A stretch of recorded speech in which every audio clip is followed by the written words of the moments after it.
Nessa época em que a educação no Brasil está super desvalorizada e até mesmo perseguida em algumas vezes, temos o exemplo motivador do professor Dr. Ricardo Hidalgo Santin, que em apenas uma disciplina de 2 créditos conseguiu motivar seus alunos e organizá-los para produzir um livro e uma peça teatral que nós vamos ver no encerramento desse espetáculo.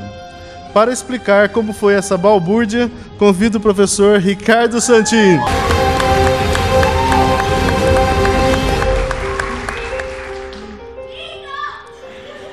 Obrigado. Bom dia, pessoal. É com imenso prazer que estamos aqui no SESC para lançar esse livro, um trabalho coletivo, contrariando aí todas as possibilidades num mundo cada vez mais individualista e que as pessoas acham que por si só podem ir mais rápido, mas talvez não fosse tão longe quanto a gente chegou com a produção coletiva que tivemos com esse trabalho. Agradecer aí todos os alunos que não pouparam esforços em momento algum. É incrível ver como que esse tipo de abordagem, que a gente pode falar um pouquinho mais adiante, pode engajar e motivar os alunos.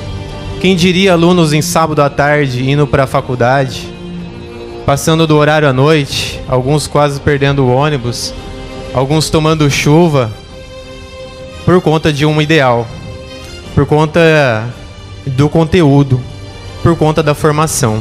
E aí o que eu teria a dizer é que a educação não tem mais volta. E aí você poderia encarar essa frase de 2 formas. Num olhar mais pessimista, de que, ou até meio nostálgico, de que não tem volta porque em outros tempos foram melhores, em outros tempos funcionava, em outros tempos o professor tinha conhecimento, em outros tempos o aluno tinha vontade. Acontece que os tempos mudaram, o mundo mudou, as pessoas mudaram, os alunos mudaram. A escola também precisa mudar. A forma de ensinar também precisa mudar. E a gente precisa atender esse novo contexto. Anteriormente o professor estava ali como uma fonte de conhecimento e por transição direta ele passava como se fosse um depósito de conhecimento. E aquele era talvez um dos poucos caminhos.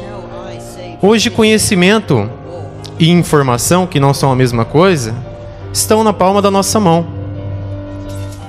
E agora, o que a gente faz com isso? Essa que é a grande questão.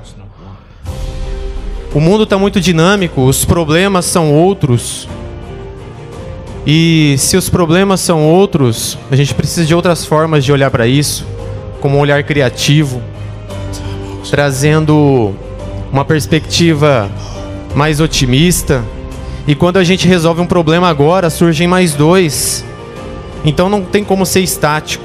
Não estou ignorando a bibliografia e a história da educação, mas que a gente precisa progredir, a gente precisa avançar.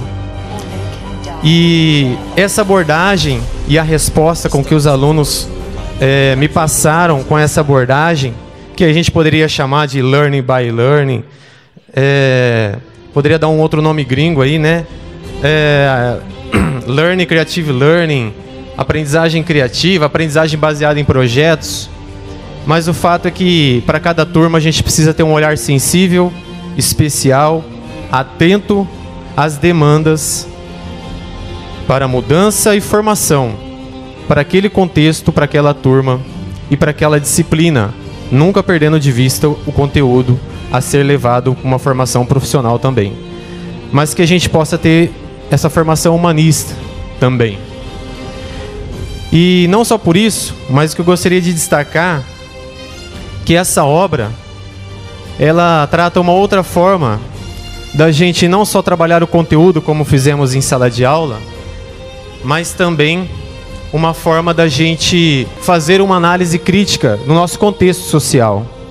A nossa homenagem às damas da ciência foi uma busca para também discutir um tema sobre a questão do gênero. Hoje, dados aí de 2016, um relatório recente da CAPES mostra que 50% das formações em pós-graduação, mestrado e doutorado, acima de 50% já são mulheres.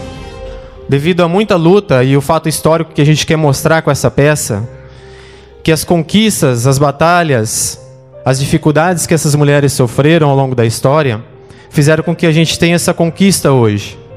Mas ainda não é suficiente, porque segundo um outro dado, as mulheres brasileiras são maioria da população, vivem mais e acumulam mais anos de estudo. Nós percebemos um aumento da mulher como mantenedora do domicílio, só que ainda ganham menos que os homens. E segundo o relatório da OMS, o Brasil ocupa a sétima posição entre as nações mais violentas para as mulheres, dentre 83 países. E segundo o relatório do Fórum Econômico Mundial, no ritmo atual que a gente está de desigualdade e de preconceito, que ainda existe, a igualdade econômica entre os sexos pode demorar até 170 anos. Então, embora a gente tenha muitos avanços, como a gente tenta deixar muito claro com a peça, nós precisamos de atitudes, de mudanças a todo momento, no momento oportuno. E o momento oportuno é quando você está onde você pode falar, fazer e colocar a sua opinião em favor da justiça e dessa igualdade de gênero. Gostaria de agradecer imensamente a editora Pindorama por essa oportunidade, em nome da Luciene e do professor Deidmar, por abrir essa oportunidade da gente poder publicar essa obra e não ficar entre as paredes do Instituto Federal, mas que a gente possa levar isso para outras instituições, aqui como no SESC que nós estamos, e que mais pessoas possam ter acesso a essa obra, poder reproduzir nas suas escolas, nas suas instituições e levar essa mensagem adiante. E quem sabe, inspirar outros professores, outras ações em luta dessa igualdade, não só de gênero, mas do respeito em qualquer circunstância, em qualquer esfera. E para finalizar, gostaria de falar sobre uma das nossas homenageadas da peça, Marie Sklodowska-Curie, uma importante física, né? Nós somos aí do curso de licenciatura em física, mas que ela é popularmente conhecida pelos seus feitos.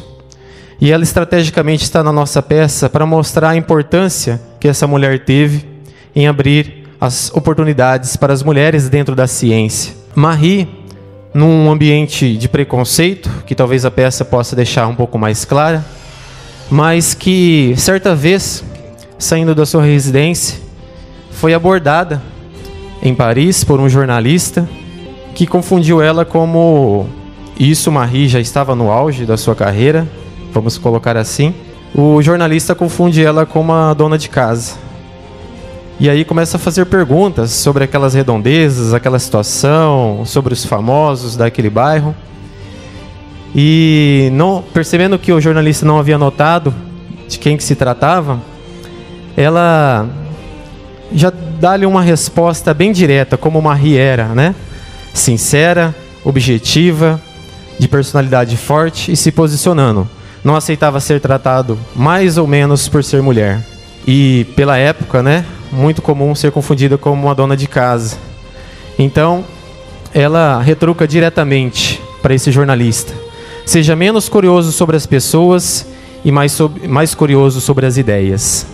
Eu acho que isso que a gente deve trazer, que a gente não fique por conta de preconceitos, do porquê que aquela pessoa é assim ou assado, mas pelas ideias, pelo bem coletivo, pelo bem maior, pela igualdade. Muito obrigado.